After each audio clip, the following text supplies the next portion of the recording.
Good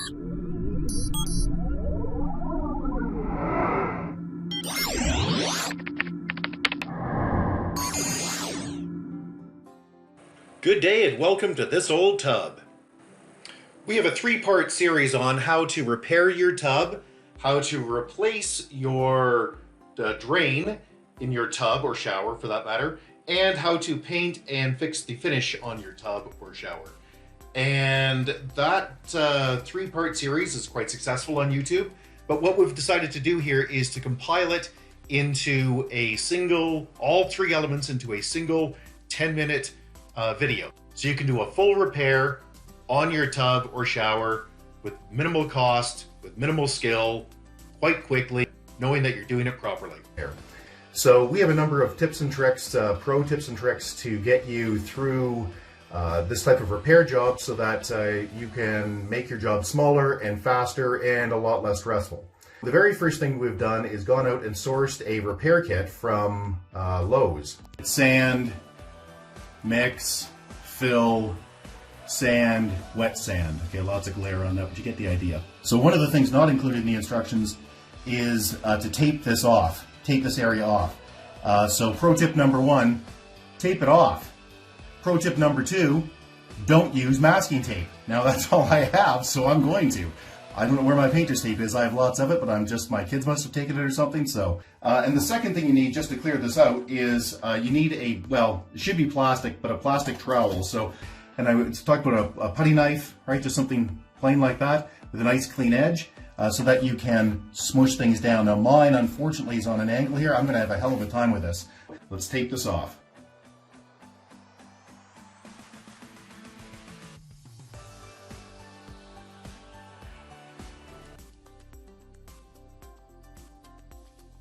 Get rid of all of the bumps and things that are causing problems. You want this to be as smooth as possible.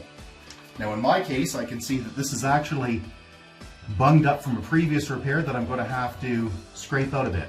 Now in your case, you're probably not going to have to do this, but I have, again, I've got a previous repair here from a pro, and I just want to make sure that there's nothing loose here. I also want to make sure I don't push through. Right now for me, this is still watertight, and I sure plan on keeping it that way. Now the instructions say to put a small amount of the paste, and then it specifically says here about a quarter teaspoon amount. Well, that isn't going to cut it. Just in case you're not sure what a tablespoon is, it's smaller than that, so that's not going to work. Now the other thing it says in the instructions is to use with that small amount of paste is to use 10 drops of the hardener. Wow, that's an awful lot. We're going to have to improvise here. And I'm going to take, yeah, it smells just like Bondo, mostly because it probably is Bondo. So Fiberglass Bondo. So let's just put that down there. We'll put about, yeah, I'm going to have to put a lot more than what they suggested. So I'm going to put that much there, yeah. So it says to use 10 drops, and that was for much less material. So I'm going to put an insane amount of 6, 7, 8, 9, 10, 11, 12, 15, 16, 17. Wow, that is insane. Okay, that is a lot of hardener. Well, the instructions they provided really don't make a lot of sense, so I'm going to have to improvise. Now, the big thing you need to do if you're working with this stuff is really mix this well. And there we go.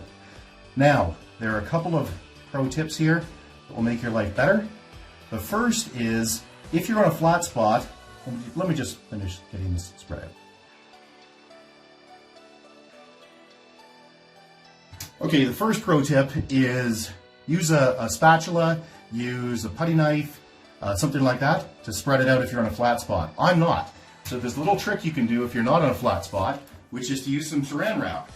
You also get to squish it in. And it's really important, by the way, that if you have an actual break that you don't just try to cosmetically fill it. That Bondo needs to go in and go around in the back of the crack and fill it. So you can't just have it on top. Well, you can, but it won't last very long. This should last permanently. I'm not much of a finish guy, like I said, so I want to do as little sandy as I can. So there, that looks pretty good. I'm going to pull this off, and that, of course, will leave me with a disrupted surface, but it's still better than what I would have otherwise. All right, so it's been a couple of hours, and I can tell you that is good and hard. Start with the 600, and the reason for that is it's going to take quite a while with this stuff to get this sanded down nice and smooth. I'm going to use a power sander, at least for the first couple of runs here, just to get rid of the heavy stuff. Now you got to be very careful here that you don't dig into the rest of your tub. So here we go.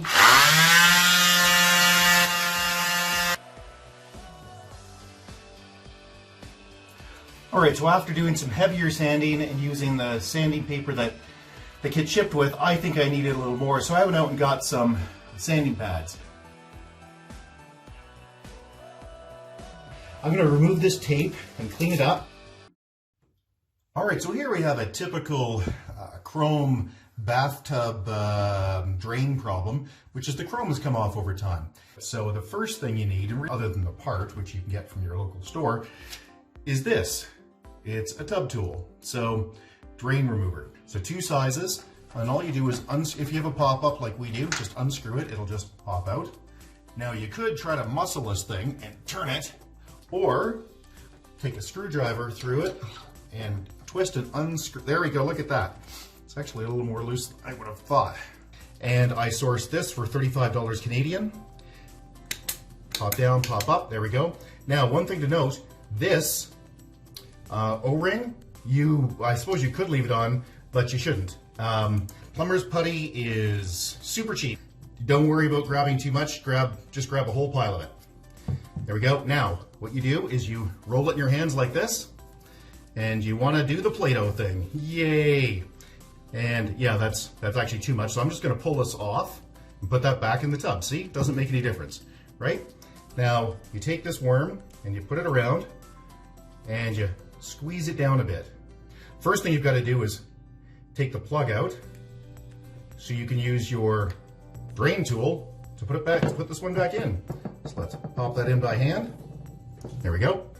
And then we just start twisting it down. Now, one thing you want to do is make sure that you don't put it in cross-threaded like I just did, because that's just bad news all over the place.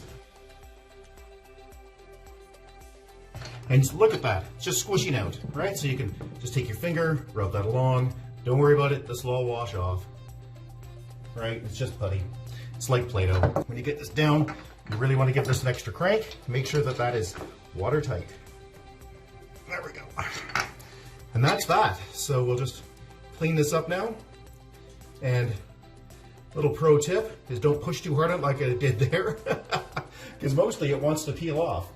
I've never done this with a large area before, and I'm not about to start now. This is primarily meant for patching. So you can see down here we have a patch from a crack that we had in the tub, which isn't perfect, and we really need to fix this up. The paint, the surfaces come off here from our scrubbing with very light grit sandpaper. You can see here there's a chunk missing in particular.